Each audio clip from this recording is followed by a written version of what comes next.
2024 లేదా 25లో డిగ్రీ లేదా బీటెక్ చదివారా? సాఫ్ట్‌వేర్ జాబ్ కోసం ఎదురు చూస్తున్నారా? అయితే కోడ్ జ్ఞాన్ 100 డేస్ కోర్సులో చేరండి. జాబ్ సాధించండి. నమస్కారం. Welcome to Suman TV. నేను మీ యాంకర్ సిరి. మ్యూటేషన్‌కి సంబంధించి రీసెంట్‌గానే సుప్రీంకోర్టు కీలకమైన తీర్పునైతే ఇవ్వడం జరిగింది. ఎస్పెషల్లీ వీలునామాను బేస్ చేసుకొని మ్యూటేషన్ చేయొచ్చా? చేయొద్దా? సో వీటి గురించే క్లియర్‌గా మనకి ఇన్ఫర్మేషన్ ఇవ్వడానికి మనతో పాటు ఉన్నారు హైకోర్టు అడ్వకేట్ అలగిరి రవీంద్రనాథ్ గారు. అడిగి తెలుసుకునే ప్రయత్నం చేద్దాం. నమస్కారం సార్. నమస్తే అండి సిరి గారు. సార్, అసలు మ్యూటేషన్ అంటే ఏంటి? వీలునామాను బేస్ చేసుకొని మ్యూటేషన్ చేయొచ్చా? చేయొద్దా? దీనికి సంబంధించి రీసెంట్‌గా సుప్రీంకోర్టు అయితే కొన్ని కీలకమైన తీర్పునైతే పాస్ చేయడం జరిగింది. ఇంతకీ అది ఏంటి? దీనికి సంబంధించి లేటెస్ట్ అప్డేట్స్ ఏంటి సార్? మ్యూటేషన్ ఎవరు చేస్తారు, ఎందుకు చేసుకోవాలి? మ్యూటేషన్ ముఖ్యంగా అగ్రికల్చరల్ ల్యాండ్స్ విషయంలో ఈ యొక్క రెవెన్యూ డిపార్ట్మెంట్ ఏదైతే ఉందో రెవెన్యూ రికార్డ్స్లోకి మన పేరుని అక్కడ ఎన్రోల్ చేసుకోవడాన్ని మ్యూటేషన్ అంటారు. ఒక సింగిల్ లైన్ సెంటెన్స్ చెప్పాలంటే అంటే ఈ మ్యూటేషన్ చేసుకునే విధానం ఎలా ఉంటుంది? ఇప్పుడు మన తెలంగాణ ప్రభుత్వంలో చూసినట్లయితే, ఆంధ్రప్రదేశ్లో కానీ తెలంగాణలో చూసినట్లయితే రిజిస్ట్రేషన్ చేసుకున్న సందర్భంలోనే మ్యూటేషన్ ఛార్జెస్ కూడా ఇంక్లూడింగ్ 0.5% కలెక్ట్ చేసి ఇమీడియట్గా మ్యూటేషన్ అయిపోతుంది. ఇది అందరికీ తెలిసిన విషయం. బట్ మ్యూటేషన్ చేసుకోవడం ఇస్ అ మ్యాండేటరీ. కొన్ని సందర్భాల్లో రిజిస్ట్రేషన్ ఆఫీస్లో చేసుకున్నప్పటికి కూడా ఎంఆర్ఓ ఆఫీస్లో కానీ ఆ మ్యూటేషన్ అన్న కానీ చేయించుకోకపోతే చాలా హెడ్ఏక్స్ వచ్చే అవకాశం కూడా ఉంటుంది. ఉదాహరణకు ఒక ప్రాపర్టీ, ఒక ఇండ్లు కానీ, స్థలం కానీ, ఓపెన్ ప్లాట్ కానీ, అగ్రికల్చర్ ల్యాండ్ కానీ ఏదైనా సరే తప్పనిసరిగా మ్యూటేషన్ చేయించుకోవాలి. చాలామంది అనుకుంటారు ఓన్లీ అగ్రికల్చర్ ల్యాండ్సే మాత్రం చేయించుకోవాలి, ఇండ్లు కానీ స్థలాలు కానీ అవసరం లేదేమో అనుకుంటారు. నో, ఎవ్రీ పర్సన్ చేయించుకోవాలి ఒక ప్రాపర్టీ రిజిస్ట్రేషన్ అవ్వగానే. సో మ్యూటేషన్ చేయించుకోవడం అంటే అర్థం ఏంటి?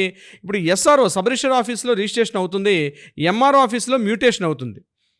అంటే అర్థం ఏంటి? మ్యూటేషన్ అంటే రెవెన్యూ రికార్డ్స్లో మన పేరుని ఎన్రోల్ చేసుకోవడం. ఎప్పుడైతే రెవెన్యూ రికార్డ్స్లో మన పేరు ఎంటర్ అవుతుందో అప్పుడు మాత్రమే ఆ ప్రాపర్టీ జెన్యూన్ ప్రాపర్టీగా డిక్లేర్ చేస్తారు. అయితే ఈరోజు సుప్రీంకోర్టు ఒక సంచలనాత్మకమైన తీర్పు ఇవ్వడం జరిగింది. ఇక్కడ మధ్యప్రదేశ్కి సంబంధించినటువంటి రోడీలాల్ అన్న వ్యక్తి 2017లో ఒక వీలునామా రాశాడు. 2019లో ఇతను చనిపోయాడు. తారాచంద్ అనేటువంటి ఒక పర్సన్ అతని పేరు మీద ఈ ప్రాపర్టీ రాయడంతో తారాచంద్ దగ్గరలో ఉన్నటువంటి ఎంఆర్ ఆఫీస్కి వెళ్ళి ఈ ప్రాపర్టీని వీలునామా ద్వారా మ్యూటేషన్ చేయమని చెప్పి తహసీల్దార్ని రిక్వెస్ట్ చేయడం కూడా జరిగింది. ఇమ్మీడియట్గా అక్కడ ఉన్నటువంటి తహసీల్దార్ ఏం చేశారంటే ఈ ప్రాపర్టీని పబ్లిక్ నోటీస్ ఇచ్చారు. అదేవిధంగా ఇన్ని ఆబ్లిగేషన్స్ కానీ ఏమన్నా చెప్పి ఎంక్వైరీ చేసి ఏమీ లేవని చెప్పి ఇమ్మీడియట్గా ఆ ప్రాపర్టీని మ్యూటేషన్ కూడా చేయడం జరిగింది బేస్డ్ ఆన్ ద వీలునామా ద్వారా. సో వీలునామా ద్వారా మ్యూటేషన్ అయిపోయిన తర్వాత థర్డ్ పార్టీ అయినటువంటి వేరే పర్సన్ దీనిలో ఇంటర్ఫేర్ అయ్యి మీరు వీలునామా ద్వారా ఎలా చేస్తారు, అది కూడా రిజిస్టర్డ్ అగ్రిమెంట్ కాదని చెప్పి ఆయన హైకోర్టుని, అక్కడ ఉన్న మధ్యప్రదేశ్ హైకోర్టుని ఆశ్రయించడం జరిగింది. మధ్యప్రదేశ్ హైకోర్టు దీని మీద విచారణ చేపట్టిన తర్వాత ఆర్టికల్ 227 ప్రకారం ఈ వీలునామా చెల్లదు, ఎందుకంటే అడ్వర్స్ పిటిషన్ ఉంది కాబట్టి. థర్డ్ పార్టీ రిజిస్ట్రేషన్ కూడా కాలేదు. థర్డ్ పార్టీ పర్సన్ యాక్చువల్గా లీగల్ హెయిర్స్కి మాత్రమే వస్తుంది. ఒక ప్రాపర్టీ ఎవరైతే ప్రాపర్టీ ఓనర్ ఉన్నారో ప్రాపర్టీ ఓనర్ చనిపోయిన తర్వాత వాళ్ళకు ఉన్నటువంటి లీగల్ హెయిర్స్కి మాత్రమే ఆ ప్రాపర్టీ మీద రైట్స్ వస్తాయి. ఎవరో థర్డ్ పార్టీ ఉన్నటువంటి వీలునామా నుండి అది చల్లదు కాబట్టి హైకోర్టు దాన్ని రిజెక్ట్ చేయడం జరిగింది. అప్పుడు తారాచంద్ వల్ల సుప్రీంకోర్టుని ఆశ్రయించినప్పుడు సుప్రీంకోర్టు రీసెంట్గా దీని మీద ఒక సంచలనాత్మకమైన తీర్పు ఇవ్వడం కూడా జరిగింది. ఎలా అంటే మనకున్నటువంటి ఏదైతే ఈ ముఖ్యంగా మ్యూటేషన్ చేసే విధానంలో సేల్ డీడ్ కానీ, గిఫ్ట్ డీడ్ కానీ వీలునామా ద్వారా కూడా మ్యూటేషన్ చేసుకోవచ్చు అని చెప్తూ కూడా ఒక పాయింట్ స్పెసిఫిక్గా చెప్పడం జరిగింది. మ్యూటేషన్ జరిగింది అన్నంత మాత్రాన అది ఓనర్షిప్ రైట్స్ ఉన్నట్టుగా కాదు. మ్యూటేషన్ జరిగింది only for the tax collection, government tax collection చేయడం కోసమే మ్యూటేషన్ తప్పించి ఎట్టి పరిస్థితిలో కూడా ఓనర్షిప్ రైట్స్కి కన్ఫర్మ్ చేస్తున్నట్టు కాదు.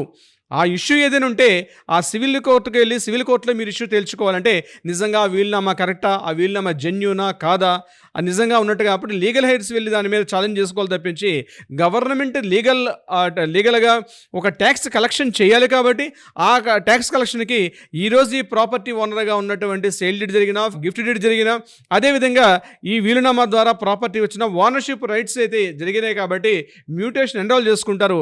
బట్ వారి మధ్య ఉన్నటువంటి ప్రాబ్లం ఏదైనా వివాదం ఉంటే అది సివిల్ కోర్టులో తేల్చుకోండి అని చెప్తూ మ్యూటేషన్ జరిగినంత మాత్రాన మనకి ఓనర్షిప్ ఉన్నట్టుగా కాదు అని చెప్తూ సంచలనాత్మకమైన తీర్పు ఇవ్వడం కూడా జరిగింది. అంటే ఎందుకు మనం ఈ డిస్కషన్స్ మనం మాట్లాడుతున్నాం అంటే సిరి గారు, ఎస్పెషల్లీ చాలా కేసులు మ్యూటేషన్ జరగక, అంటే లీగల్ హెయిర్స్ ఉంటారు.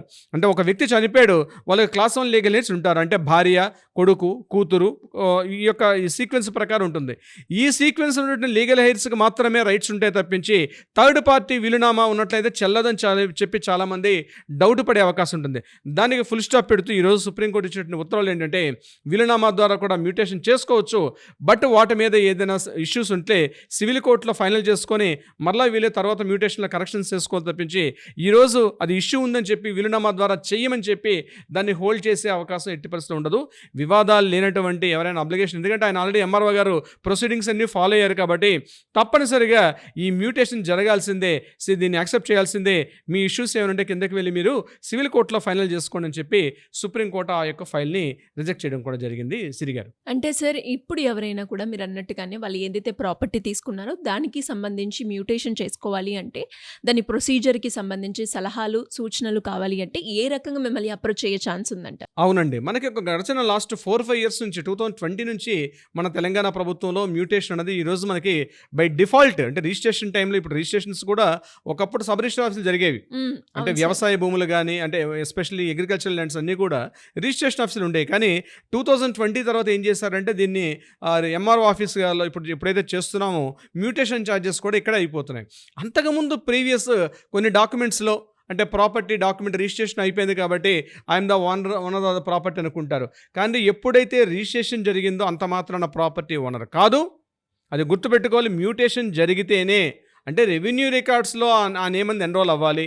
Revenue records is the mandatory. ఈ రెండు ఉన్నప్పుడే ఆ ప్రాపర్టీని కన్ఫర్మేషన్ చేస్తున్నట్టుగా చెప్పొచ్చు. బట్ మ్యూటేషన్, ఇప్పుడు రీసెంట్గా సుప్రీంకోర్టు చెప్పిన తీర్పు ఏంటి, మ్యూటేషన్ జరిగినంత మాత్రం ఓనర్షిప్ అయితే కాదు అని చెప్తూ కూడా, బట్ మ్యూటేషన్ జరగాలి, తప్పనిసరిగా ప్రతి డాక్యుమెంట్ కూడా మ్యూటేషన్ చేయించుకోవాలని చెప్తూ కూడా చెప్పడం కూడా జరిగింది. దీనికి సంబంధించి ఎవరికైనా సలహా సంప్రదింపులు కావాలి, మ్యూటేషన్ సంబంధించి, రెవెన్యూ రికార్డ్ సంబంధించి, తప్పనిసరిగా కింద స్కూల్తోనే మనం కాంటాక్ట్ చేయండి. అది కాకుండా కోర్టులో ఏదైనా వివాదాలు ఉంటే వాటికి కూడా పరిష్కారం అయ్యే దిశగా ప్రయత్నం చేస్తారు మన లీగల్ టీం అంతా కూడా. Thank you sir, thank you so much. Thank you so much Siri గారు.